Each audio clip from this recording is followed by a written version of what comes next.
Movie शुरू होती है। हम एक आदमी को देखते हैं जिसका नाम क्रिस नेल्सन है, जो कि पेशे से डॉक्टर है। छुट्टियां मनाने स्विट्जरलैंड आया हुआ है। यहाँ वो एक लड़की से मिलता है जिसका नाम एनी कॉलिंस है। दोनों पहली मुलाकात में दोस्त बन जाते हैं और धीरे धीरे उनकी दोस्ती गहरी होती जाती है और वो शादी तक कर लेते हैं।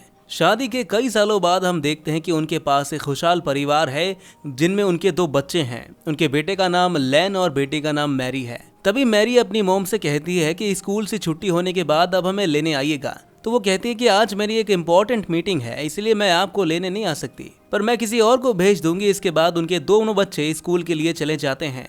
यह आखिरी बार है जब वो दोनों अपने बच्चों को देखते हैं, क्योंकि उनके दोनों बच्चे एक कार एक्सीडेंट में मारे जाते हैं। ये उनके जीवन का बहुत बड़ा झटका था। दोनों ही इससे पूरी तरह से टूट चुके थे और एनी की मानसिक स्थिति भी बिगड़ चुकी है, क्योंकि वो खुद को अपने बच्चों की मौत के लिए जिम्मेदार मानती है। एनी को लगता है कि अगर वो खुद ही बच्चों को लेने गई होती तो शायद वो आज जिंदा होते। एनी की हालत देखकर क्रिस भी बिल्कुल टूट जाता है, लेकिन किसी तरह वो एनी को संभाल लेता है। दोनों एक दूसरे का सहारा बन जाते हैं। इसी तरह अब 4 साल बीत जाते हैं और हम क्रिस को उसके हॉस्पिटल में देखते हैं। तभी उसे एनी का फोन आता है। वो बहुत ही परेशान होती है। वो क्रिस से कहती है कि जर्मनी से आ रही बड़ी बड़ी पेंटिंग्स की एक एग्जीबिशन में वो पेंटिंग्स नहीं पहुंची है। तो क्रिस उसे कहता है कि तुम अपनी पेंटिंग्स लगा दो। दरअसल एनी खुद भी एक बड़ी अच्छी पेंटर है, लेकिन वो अपने पेंटिंग्स लेने नहीं जा सकती। तो क्रिस उसे कहता है कि मैं काम खत्म करके तुम्हारी पेंटिंग्स लेकर आ जाऊंगा, जिसे सुनकर एनी को थोड़ी राहत मिलती है। और जब क्रिस एनी की पेंटिंग लेने घर जा रहा होता है तो रास्ते में एक टनल से बहुत सारी गाड़ियां एक दूसरे से टकराती जाती है और क्रिस को एक गाड़ी आकर ठोक देती है और उस हादसे से उसकी जगह पर ही मौत हो जाती है। अब क्रिस भी मर चुका है और एनी अब पूरी तरह टूट चुकी है, लेकिन क्रिस को खुद ये एहसास नहीं हुआ कि वो मर चुका है। उसकी आत्मा उसके शरीर से निकल गई है, लेकिन वो धरती से जाना नहीं चाहता। वो हमेशा एनी के पास रहना चाहता है, क्योंकि वो उसे बहुत प्यार करता है। उसके साथ हमेशा एक साया रहता है जिसे वो साफ साफ नहीं देख पाता। वहीं वो बार बार एनी को अपनी मौजूदगी का एहसास दिलाता है, पर एनी उसे देख नहीं सकती। लेकिन जब भी वो ऐसा करता है तो एनी का दुख दर्द और भी बढ़ जाता है। क्रिस के साथ एक साया है, तो क्रिस उससे पूछता है कि ये सब खत्म कब होगा। साया कहता है कि जब तुम चाहोगे तभी खत्म होगा। अब धीरे धीरे क्रिस को ये समझ में आ रहा था कि जब तक उसकी आत्मा एनी के आसपास रहेगी उसका दर्द बढ़ता ही रहेगा। इसलिए वो एनी को हमेशा के लिए अलविदा कहकर उस दुनिया से चला जाता है और वो अपनी कल्पनाओं की उस दुनिया में चला गया जहां एनी और क्रिस पहले मिले थे। एनी ने उस जगह की एक बहुत ही खूबसूरत पेंटिंग बनाई थी।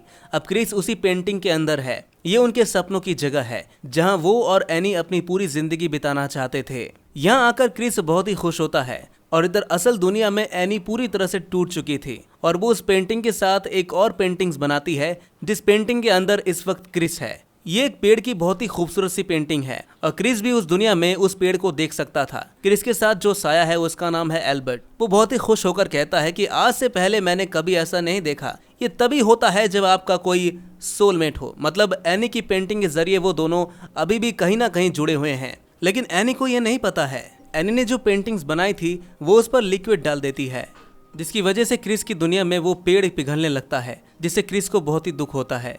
तभी क्रिस को यहाँ पर अपने बेटे का बचपन का एक खिलौना मिलता है जो उसमें बचपन ने फाड़ दिया था। उसे देखकर क्रिस कहता है कि मेरे बच्चे यहीं पर हैं, मैं उनसे मिलना चाहता हूँ। तो एल्बर्ट क्रिस से कहता है कि ये बहुत ही बड़ी दुनिया है जहाँ पर हर कोई अपनी ख्वाबों के मुताबिक अपनी दुनिया बना लेता है। तुम जब चाहो अपने बच्चों से मिल सकते हो। अब अगले दिन एल्बर्ट की जगह एक और लड़की लियोना आकर क्रिस से कहती है कि एल्बर्ट को आज थोड़ा काम था, इसलिए मैं आई हूँ, क्या आप मेरे साथ मेरी दुनिया में चलेंगे। जिसके बाद वो क्रिस को अपनी दुनिया में ले जाती है। ये दुनिया क्रिस की दुनिया से बहुत अलग थी, लेकिन उतनी ही खूबसूरत है। लियोना क्रिस को अपनी दुनिया घुमाती है, लेकिन क्रिस कहीं खो सा जाता है। दरअसल आज उसे अपने बेटे की बहुत याद आ रही थी। तभी लियोना क्रिस से कहती है कि अपनी बेटी की कोई बचपन की यादें बताओ आप। तो क्रिस कहता है कि मैं हमेशा अपनी बेटी के साथ शतरंज खेला करता था, लेकिन वो कभी जीत नहीं पाती थी। इसी बीच उसे अपनी बेटी का वो छोटा सा घर भी याद आता है जिसके साथ वो खेलती थी।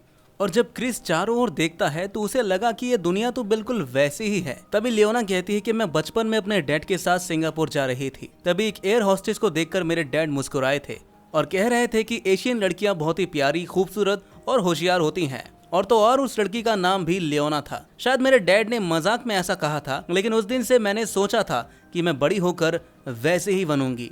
तभी क्रिस को एहसास हुआ कि लियोना असल में उसकी बेटी है। वो उस रूप में है जिसमें वो रहना चाहती थी। ये उसकी वो दुनिया है जहां वो जाना चाहती थी।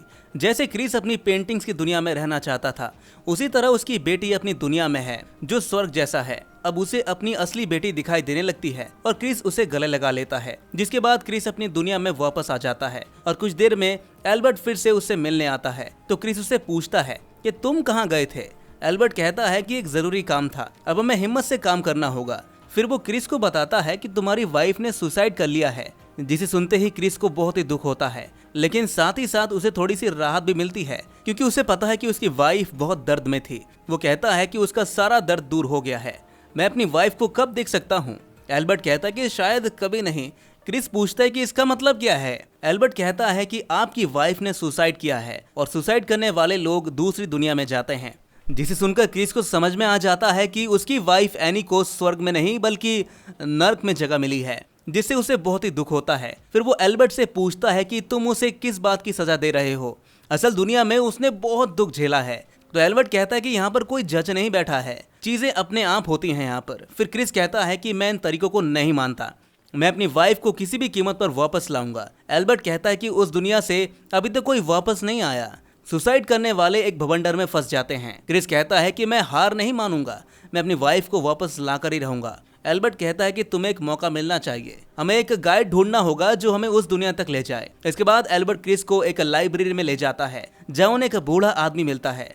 वो उन्हें अंधेरे की दुनिया यानी नर्क की दुनिया में ले जाता है और अब तीनों एक छोटी सी नाव लेकर समुद्र में जाते हैं।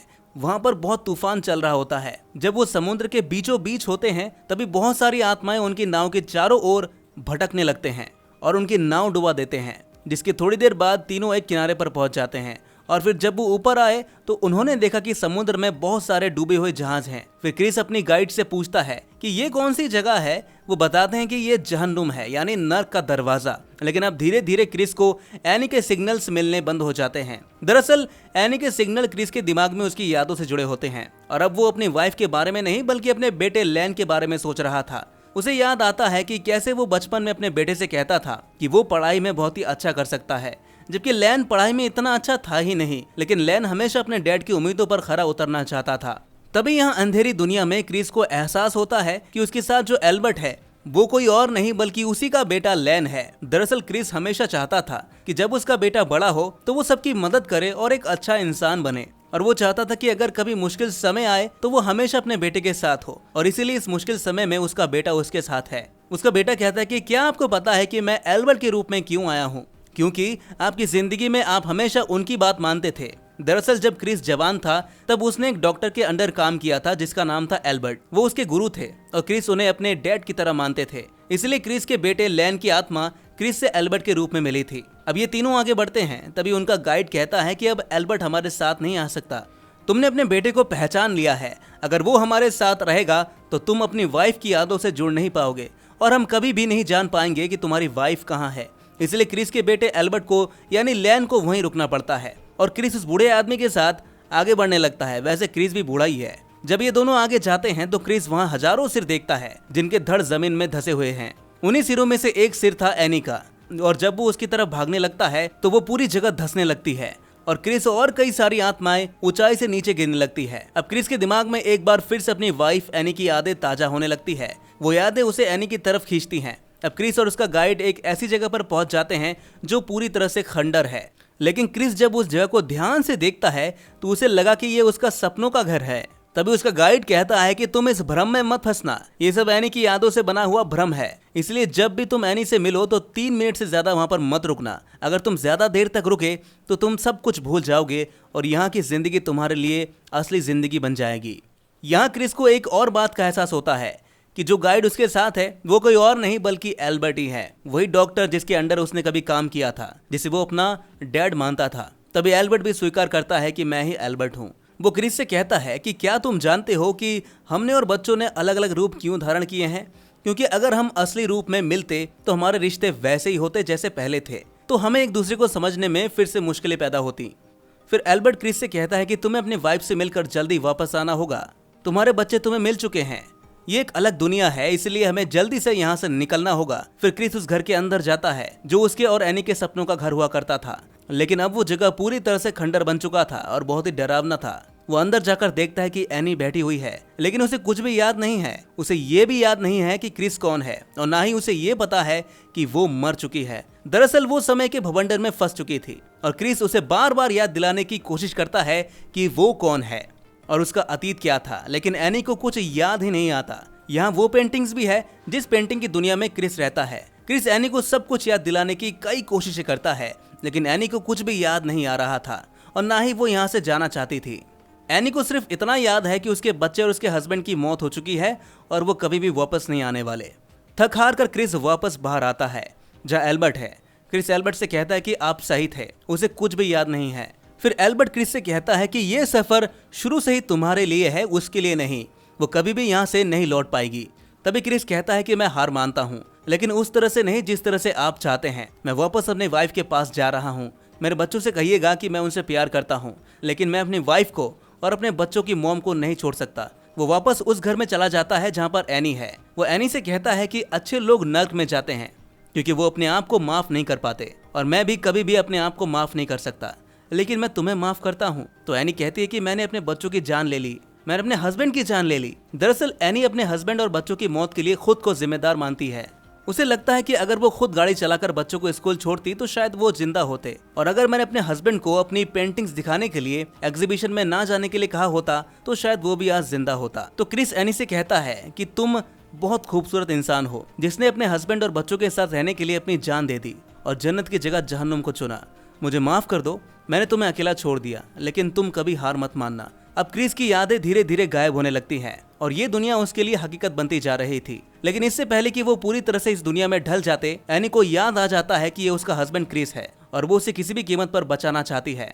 लेकिन अगली पल उसकी आंखें बंद हो जाती है और जब वो आंखें खोलती है तो वो उसी जगह पर होती है जो उसके और क्रिस के सपनों की जगह थी। इन दोनों की प्यार की ताकत इन्हें जहन्नुम से वापस स्वर्ग में लाती है और यहाँ उन्हें अपने बच्चे भी मिलते हैं, जिससे एनी काफी खुश होती है। और क्रिस एनी से कहता है कि हमें एक बार फिर से जन्म लेना चाहिए ताकि हम एक दूसरे के साथ फिर से जी सकें। बच्चे भी ऐसा ही चाहते हैं, लेकिन बच्चे यहीं रहेंगे। अब हम देखते हैं कि ये दोनों धरती पर एक बार फिर से जन्म ले चुके हैं और इन्होंने एक दूसरे को ढूंढ लिया है। हालांकि उनकी उम्र कम है, लेकिन अब ये दोनों एक दूसरे के साथ हैं। ये कहानी हमें बताती है कि बहुत सी चीजें इंसानों के हाथ में नहीं होती। वो जिंदगी और मौत पर कंट्रोल नहीं कर सकते, लेकिन किसी भी कीमत पर इंसान को जीना नहीं छोड़ना चाहिए, क्योंकि इस दुनिया के बाद भी शायद कोई और दुनिया हो सकती है। साथ ही हमें ये भी बताया गया है कि कभी भी सुसाइड करना जिंदगी का हल नहीं होता। अगर एनी सुसाइड नहीं करती तो वो अपने हस्बैंड और बच्चों से स्वर्ग में मिल सकती थी, लेकिन उसके गलत फैसले की वजह से क्रिस को बहुत ही मुश्किलें हुई। हालांकि उनकी प्यार की ताकत ने उन्हें और उसकी वाइफ एनी को वापस स्वर्ग में लाए, लेकिन शायद हर किसी के साथ ऐसा नहीं हो पाता। और इसी के साथ ये मूवी यहीं पर खत्म हो जाती है। तो दोस्तों, कैसी लगी आपको एक कहानी कमेंट में जरूर बताइएगा और ऐसी मूवीज देखने के लिए हमारे इस चैनल को सब्सक्राइब जरूर कर लीजिएगा।